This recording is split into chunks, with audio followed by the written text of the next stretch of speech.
Ուժեղ Հայաստան կուսակցության ձերբակալված անդամներից 6-ի նկատմամբ խափանման միջոց է ընտրվել տնային կալանքը։ Մեկի նկատմամբ միջնորդությունը մերժվել է ու նա ազատ է արձակվել, հայտնել է կուսակցության անդամ իրավապաշտպան Գոհար Մելոյանը։ 3 հակակոռուպցիոն կոմիտեն ձերբակալել էր ընդդիմադիր Ուժեղ Հայաստան կուսակցության Արտաշատի գրասենյակի 14 անդամի։ Նրանք մեղադրվում են ընտրակաշառք տալու եւ ստանալու համար։ Փաստաբան Վահան Հովհաննիսյանը պարզաբանել էր, որ խոսքը վերաբերում է մեր ձևով հասարակական կազմակերպության գործունեության շրջանում տեղի ունեցածին։ Մասնավորապես աշխատանքներում ներգրավված անձինք ստացել են աշխատավարձ, որը փաստաբանի դիտարկմամբ չի եղել պայմանագրային կամ գրանցված, ինչն էլ ստիպել է գերատեսչությանը մտածել, որ դա ընտրակաշառք է։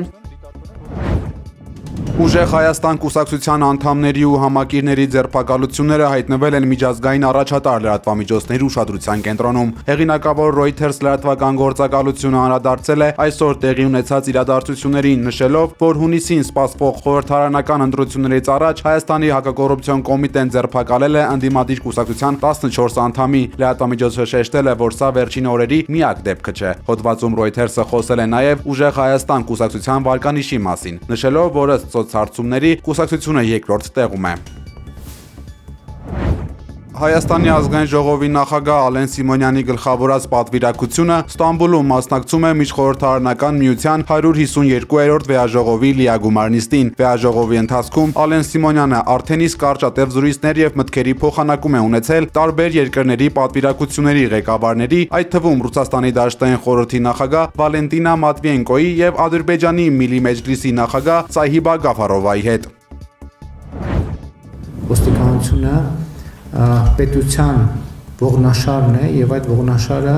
միշտ պետք է ամուր լինի եւ դա բոլոր քաղաքացիների շահերից է բխում։ Վստահեցրել է վարչապետ Նիկոլ Փաշինյանը ոստիկանության օրվա առթիվ իր ելույթում։ Կառավարության ղեկավարի խոսքով հաճախ քաղաքացիների պատկերացումները հանցավորության մակարդակի մասին չեն համապատասխանում իրականությանը, քանի որ ձևավորվում են բացառապես սոցիալական ցանցերի լրահոսի ազդեցությամբ։ Վարչապետը շեշտել է, որ ոստիկանությունը պետք է ստանձնի մեդիա առաջնորդություն, որպեսզի կարողանա ճիշտ հաղորդակցվել հանրության հետ եւ կառավարել այդ զգացողությունները։ Մարդը ինքը իր կյանքում ոչ հանցագործությունն է տեսնում, ոչ էլ առնչվում է, բայց երբ որ իր բանի այդ news feed-ում կա նրա մասին, որ ստեղ կրակեցին, ստեղ սպանեցին, ստեղ էսարին, ստեղ սպան, այսինքն հասկանում եք ժամանակի առանձնահատկությունները մարդը ամբողջ կյանքը ապրել է,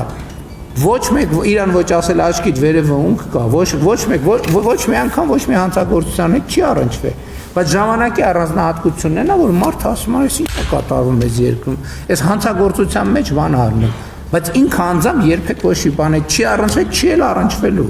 մեծ հավանականությամբ, բայց դա իրան չի խանգարում, որ ինքը մտածի, որ պրոբլեմ է, մեծ պրոբլեմներ կան եւ այլն, ամենաթողություն է եւ այլն եւ այսպես շարունակ։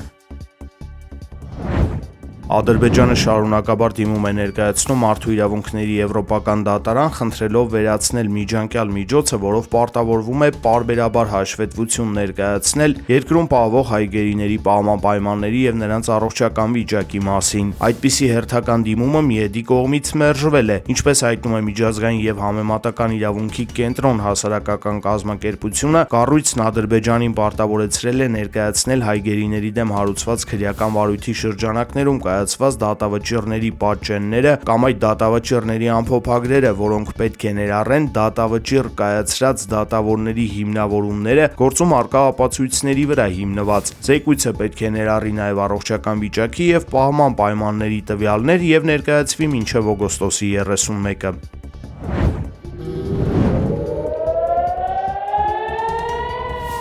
Լիբանանում ուժի մեջ է մտել Իսրայելի հետ 10-օրյա հրադադարը։ Իսրայելի վարչապետ Բենյամին Նեթանյահուն հայտարարել է, որ իրենց զորքերը դուրս չեն գա Լիբանանից, պահպանելով ընդլայնված անվտանգության գոտին, որը ձգվում է Միջերկրական ծովից մինչև Սիրիայի սահման։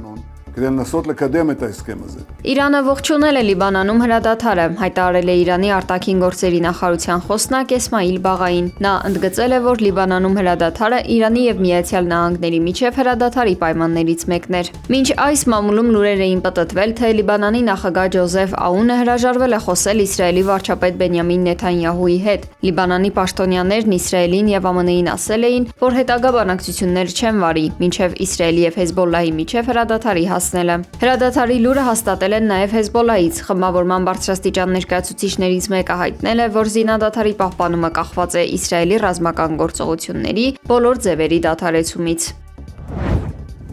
Լիբանանի եւ Իսրայելի միջև հրադադարի ուժի մեջ մտնելու ժամեր առաջ Լիբանանի հարավային Ղազիե քաղաքին իսրայելական հարվածի հետևանքով առնվազն 7 մարդ է զոհվել։ Երկրի առողջապահության նախարարությունը նաև հայտնում է առնվազն 33 վիրավորի մասին։ Լիբանանյան պետական լրատվամիջոցները նշում են քաղաքում խաղաղ բնակչության դեմ իրականացված սպանդի մասին, ավելացնելով, որ փլատակների մաքրման աշխատանքները դեռ շարունակվում են։ Առողջապահության նախարարությունն էլ հավելել է, որ զոհերի թիվը նախնական է։ ԱՄՆ նախագահ Դոնալդ Թրամփը կարող է անձամբ մեկնել Իսլամաբադ Իրանի հետ համաձայնագրի ստորագրման համար, եթե գործարքը կայանա։ Նախագահն ինքը դա հաստատել է այսօր։ Իսկ ահա հանդիպումը կարող է կայանալ ընթացիկ շաբաթավերջին, քանի որ ըստ Թրամփի Իսլամական Հանրապետությունը համաձայնել է միջուկային զենք չունենալու ԱՄՆ պայմանին։ Թրամփն ասել է, որ վստահ չէ, թե արդյոք ԱՄՆ-ն կարիք կունենա երկարաձգելու Իրանի հետ հրադադարը։ Առանց երկարաձգման հրադադարի ժամկետը կլրանա ապրիլի 22-ին։ Թրամփն ակնարկել է, որ եթե մինչև այդ ԱՄՆ-ն ու Իրանը համաձայնության չգան, պատերազմը կվերսկսվի։ Կասեի այսպես, եթե չկա համաձայնություն, մարտերը շարունակվում են, նշել է Թրամփը։ The blockade is amazing. It's holding up very strong, very powerful. ԱՄՆ զինված ուժերը պատրաստ են վերսկսել մարտական գործողությունները Մերձավոր Արևելքում, եթե Իրանը չհամաձայնի խաղաղության պայմանագրին, հայտարարել է նահանգների պատերազմի նախարար Փիթ Հեգսեթը։ Իրանական բանակի վարչական հարցերով փոխհրամանատար Ալիռեզա Շեյխն էլ ի պատասխան նկատել է, որ եթե թշնամին փորձի եւս մեկ գործողություն իրականացնել, Իրանը անկասկած կպատասխանի հիմնվելով նախնական պլանավորման եւ միջոցառումների վրա։ Հեգսեթը նաեւ երաշխավորել է, որ Իրանը երբեք միջուկային զենք չի ունենա։ Նրա խոսքով ԱՄՆ-ն կնախընտրեր դրան հասնել հաճելի ճանապարհով, փոխնախագահ Ջեյ Դի Վենսի եւ բանակցային թիմի գլխավորությամբ համաձայնագիր կնքելու միջոցով։ Միևնույն ժամանակ Պենտագոնի ղեկավարը հայտարարել է, որ դրան կարելի է հասնել նաեւ դժվար ուժի ճանապարհով։ Նախարարը նաեւ վերահաստատել է իր խոսքերը Իրանի գերագույն առաջնորդ Այաթոլլա Մոջթաբա Խամենեիի վիճակի մասին, պնդելով, որ նա ողջ է, բայց վիրավոր։